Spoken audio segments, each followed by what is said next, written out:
Bom dia, fãs da Bíblia! Tudo bem com vocês? Todos felizes, contentes, cheios de saúde? Pois bem, sejam muito bem-vindos para você que está chegando pela primeira vez. Eu sou a Pérola e eu estou aqui convidando você para ler a Bíblia em um ano. E é o que a gente está fazendo desde o dia 1º de janeiro. Pausa para uma aguinha. A voz às vezes está meio de folga. E agora nós estamos já na Epístola de Tiago. E como ela é uma epístola muito curtinha, a gente vai ler num batidão, que é para ganhar alguns dias. Porque quando a gente estiver chegando lá no Velho Testamento, né, acabando o Novo, chegando no Velho, a gente tem alguns capítulos que são muito grandes, principalmente no livro de Salmos, no livro de Isaías, e aí para os vídeos não ficarem muito gigantes, a gente vai dando uma acelerada aqui para ter tempo de fazer menos capítulos lá. Combinado? Gente, fique então até o final. Hoje vai Tiago de fio a pavio. São só 5 capítulos bem curtinhos. Vamos para a nossa leitura. Capítulo 1. Tiago, servo de Deus e do Senhor Jesus Cristo, às 12 tribos que se encontram na dispersão. Saudações. Meus irmãos, tende por motivo de toda alegria o passardes por várias provações, sabendo que a provação da vossa fé, uma vez confirmada, produz perseverança. Olha a beleza de você ser, provado de alguma forma, que coisa maravilhosa, né? Então, sejamos gratos pelas nossas provações. Ora, a perseverança deve ter ação completa, para que sejais perfeitos e íntegros, em nada deficientes. Se, porém, algum de vós necessita de sabedoria, peça a Deus, que a todos dá liberalmente, e nada lhes impropera, e ser-lhe-á concedida. Peça, porém, com fé, em nada duvidando, pois o que duvida é semelhante à onda do mar, impelida e agitada pelo vento. Não suponha esse homem que alcançará do Senhor alguma coisa. Homem de ânimo dobre, inconstante em todos os seus caminhos. O irmão, porém, de condição humilde, glorie-se na sua dignidade, e o rico na sua insignificância, porque ele passará como a flor da erva. Porque o sol se levanta com seu ardente calor, e a erva seca e a sua flor cai, e desaparece a formosura do seu aspecto. Assim também se murchará o rico em seus caminhos. Bem-aventurado o homem que suporta com perseverança a provação, porque depois de ter sido aprovado, receberá a coroa da vida, a qual o Senhor prometeu aos que o amam. Ninguém, ao ser tentado, diga, sou tentado por Deus, porque Deus não pode ser tentado pelo mal, e ele mesmo a ninguém tenta.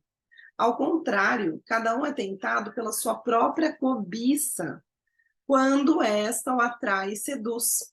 Então, a cobiça, depois de haver concebido, dá à luz o pecado. E o pecado, uma vez consumado, gera a morte.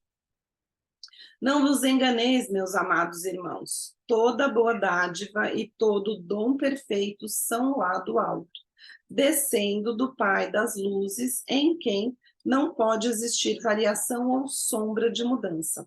Pois, segundo o seu querer, ele nos gerou pela palavra da verdade, para que fôssemos como primícias das suas criaturas. Sabeis estas coisas, meus amados irmãos. Todo homem, pois, seja pronto para ouvir, tardio para falar, tardio para se irar, porque a ira do homem não produz a justiça de Deus. Portanto, despojando-vos de toda impureza e acúmulo de maldade, acolhei com mansidão a palavra em vós implantada, a qual é poderosa para salvar a vossa alma. Tornai-vos, pois, praticantes da palavra, e não somente ouvintes, enganando-vos a vós mesmos. Porque se alguém é ouvinte da palavra e não praticante, assemelha-se ao homem que contempla num espelho o seu rosto natural, pois a si mesmo se contempla e se retira e para logo se esquece de como era a sua aparência. Mas aquele que considera atentamente na lei perfeita, lei da liberdade, e nela persevera, não sendo ouvinte negligente, mas operoso, praticante, esse será bem-aventurado no que realizar. Se alguém supõe ser religioso, deixando de refrear a língua, antes enganando o próprio coração, a sua religião é vã.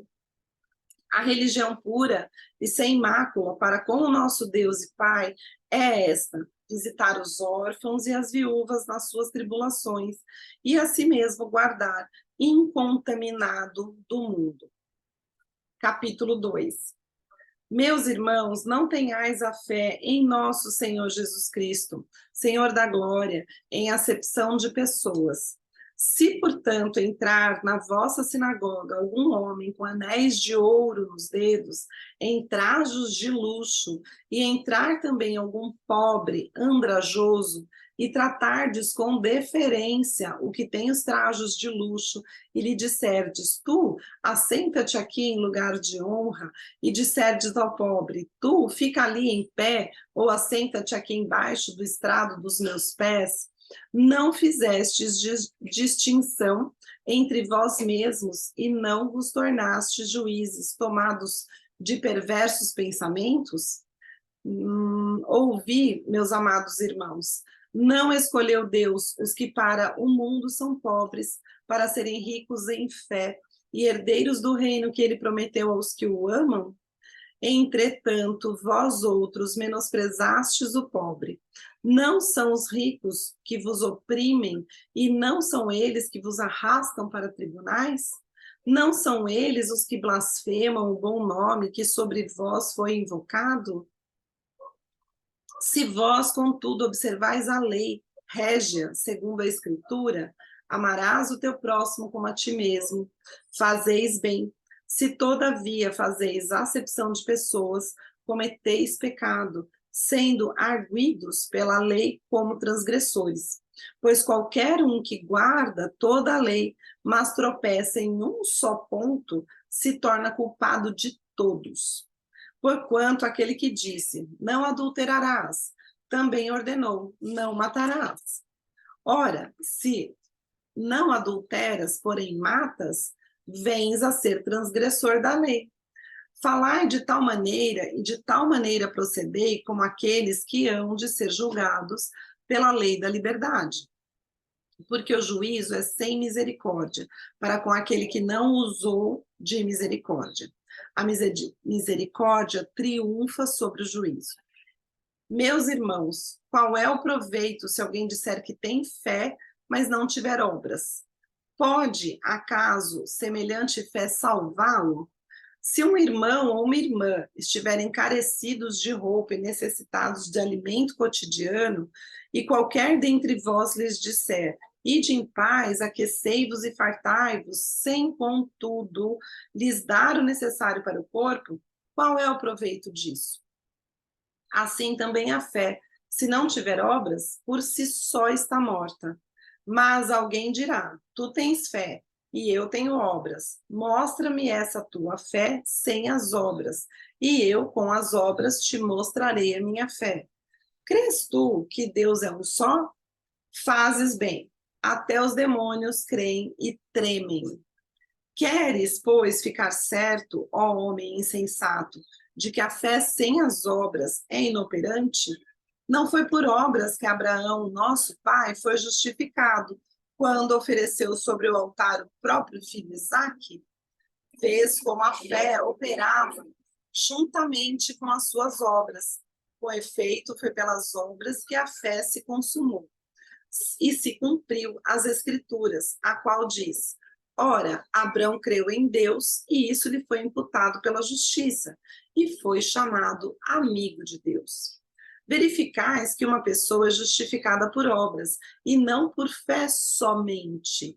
De igual modo, não foi também justificada por obras a meretriz Raabe, quando acolheu os emissários e os fez partir por outro caminho?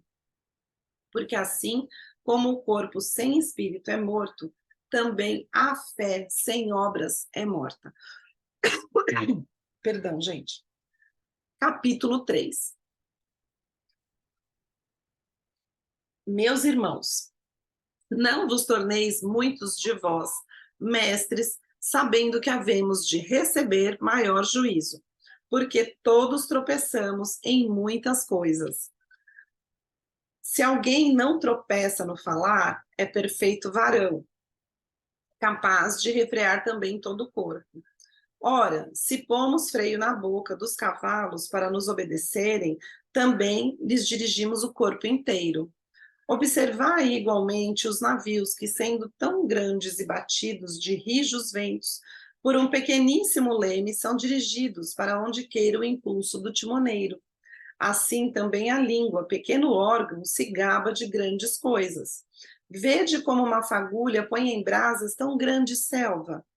Ora, a língua é fogo, é mundo de iniquidade. A língua está situada entre os membros de nosso corpo e contamina o corpo inteiro. E não só põe em chamas toda a carreira da existência humana, como também é posta ela mesma em chamas no inferno. Pois toda espécie de feras, de aves, de répteis e de seres marinhos se doma e tem sido domada pelo gênero humano. A língua, porém, nenhum dos homens é capaz de domar. É mal incontido, carregado de veneno mortífero. Com ela bendizemos ao Senhor e Pai. Também com ela amaldiçoamos os homens feitos à semelhança de Deus. De uma só boca procede bênção e maldição. Meus irmãos, não é conveniente que estas coisas sejam assim. Acaso pode a fonte jorrar no mesmo lugar o que é doce e o que é amargoso? Acaso, meus irmãos, pode a figueira produzir azeitonas ou a videira figos? Tampouco fonte de água salgada pode dar água doce. Quem entre vós é sábio e inteligente? Mostrem mansidão de sabedoria, mediante condigno proceder as suas obras. Se, pelo contrário, tendes em vosso coração inveja amargurada e sentimento faccioso, nem vos glorieis disso, nem mentais contra a verdade. Esta não é a sabedoria que desce lá do alto, antes é terrena, animal e demoníaca. Pois onde há inveja e sentimento faccioso, aí há confusão e toda espécie de coisas ruins. A sabedoria, porém, lá do alto, é primeiramente pura, depois pacífica, indulgente, tratável, plena de misericórdia e de bons frutos, imparcial e sem fingimento. Ora, é em paz que se semeia o fruto da justiça para os que promovem a paz. Capítulo 4. De onde procedem guerras e contendas que há entre vós? De onde, senão dos prazeres que militam na vossa carne? Cobiçais e nada tendes, matais e invejais e nada podeis obter. Viveis a lutar e a fazer guerras. Nada tendes porque não pedis. Pedis e não recebeis, porque pedis mal, para esbanjardes em vossos prazeres. Infiéis, não compreendeis que a amizade do mundo é inimiga de Deus? Aquele, pois, que quiser ser amigo do mundo, constitui-se inimigo de Deus. Ou supondes que em vão afirma a Escritura, e com ciúme que por nós anseia o Espírito, o que ele fez habitar em nós. Antes, ele dá maior graça pelo que diz: Deus resiste aos soberbos, mas dá graça aos humildes. Sujeitai-vos, portanto, a Deus, mas resisti ao diabo, e ele fugirá de vós. Chegai-vos a Deus, e ele se chegará a vós outros. Purificai as mãos, pecadores, e vós que sois de ânimo dobre, limpai o coração. Afligi-vos, lamentai e chorai. Converta-se o vosso riso em pranto e a vossa alegria em tristeza. Humilhai-vos na presença do Senhor e ele vos exaltará. Irmãos, não faleis mal uns dos outros. Agora doeu, hein? Aquele que fala mal do irmão ou julga a seu irmão Fala mal da lei e julga a lei. Ora, se julgas a lei, não és observador da lei, mas juiz. Um só é legislador e juiz, aquele que pode salvar e fazer perecer. Tu, porém, quem és que julgas o próximo? Atendei agora, vós que dizeis, hoje ou amanhã iremos para a cidade tal, e lá passaremos um ano e negociaremos e teremos lucros. Vós não sabeis o que sucederá amanhã. Que é a vossa vida? Sois apenas como neblina que aparece por instante e logo se dissipa. Em vez disso, deveis dizer: se o Senhor quiser, não só viveremos, como também faremos isto ou aquilo. Agora, entretanto, vos jactais das vossas arrogantes pretensões. Toda jactância semelhante a essa é maligna. Portanto, aquele que sabe que deve fazer o bem e não o faz, nisso está pecando. Capítulo 5. Atendei agora, ricos, chorai, lamentando por causa das vossas desventuras que vos sobrevirão. As vossas riquezas estão corruptas e as vossas roupagens comidas de traça. O vosso ouro e a vossa prata foram gastos de ferrugens, e a sua ferrugem há de ser por testemunho contra vós mesmos, e há de devorar como fogo as vossas carnes. Tesouros acumulastes nos últimos dias. Eis que o salário dos trabalhadores que ceifaram os vossos campos e que por vós foi retido com fraude, está clamando, e os clamores dos ceifeiros penetraram até os ouvidos do Senhor dos Exércitos.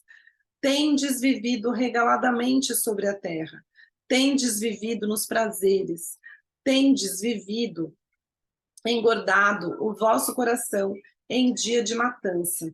Tendes condenado e matado o justo sem que ele vos faça resistência. Sede, pois, irmãos, pacientes até a vinda do Senhor. Eis que o lavrador aguarda com paciência o precioso fruto da terra, até receber as primeiras e as últimas chuvas. Sede vós também pacientes e fortalecei o vosso coração, pois a vinda do Senhor está próxima. Irmãos, não vos queixeis uns dos outros, para não serdes julgados. Eis que o juiz está às portas.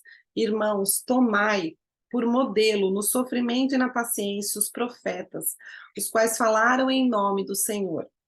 Eis que temos por felizes os que perseveram firmes. Tendes ouvido da paciência de Jó e vistes que fim o Senhor lhe deu, porque o Senhor é cheio de terna misericórdia e compassivo.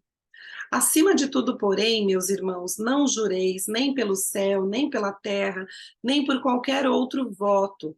Antes seja o vosso sim, sim, e o vosso não, não, para não cairdes em juízo. Está alguém entre vós sofrendo? Faça oração. Está alguém alegre? Cante louvores. Está alguém entre vós doente? Chame os presbíteros da igreja e estes façam oração sobre ele, ungindo-o com óleo, em nome do Senhor. E a oração da fé salvará o enfermo e o Senhor o levantará. E se houver cometido pecados, ser-lhes-ão perdoados. Confessai, pois, os vossos pecados uns aos outros e orai uns pelos outros, para serdes curados. Muito pode, por sua eficácia, a súplica do justo. Elias era homem semelhante a nós, sujeito aos mesmos sentimentos, e orou com instância para que não chovesse sobre a terra, e por 3 anos e 6 meses não choveu. E orou de novo, e o céu deu chuva, e a terra fez germinar seus frutos. Meus irmãos, se algum entre vós se desviar da verdade e alguém o converter, sabei que aquele que converte o pecador do seu caminho errado salvará da morte a alma dele e cobrirá uma multidão de pecados. Que livro forte, né? Esse livro de Tiago, com tantos conselhos, falando das contendas, né? Agora, a parte que pega é a parte para a gente não julgar os nossos irmãos, né? Tomar cuidado com a língua. A língua pode ser uma grande fonte de pecado e fazer a gente perder a nossa salvação. Portanto, boca fechada, não entra mosquito. Ai, ai, ai. Difícil, né? Comenta aqui nos comentários, deixa um comentário para mim, fala se você acha isso difícil ou não. Eu acho, já te digo de antemão, acho muito difícil controlar a língua. Um beijo para vocês, fiquem com Deus e até amanhã.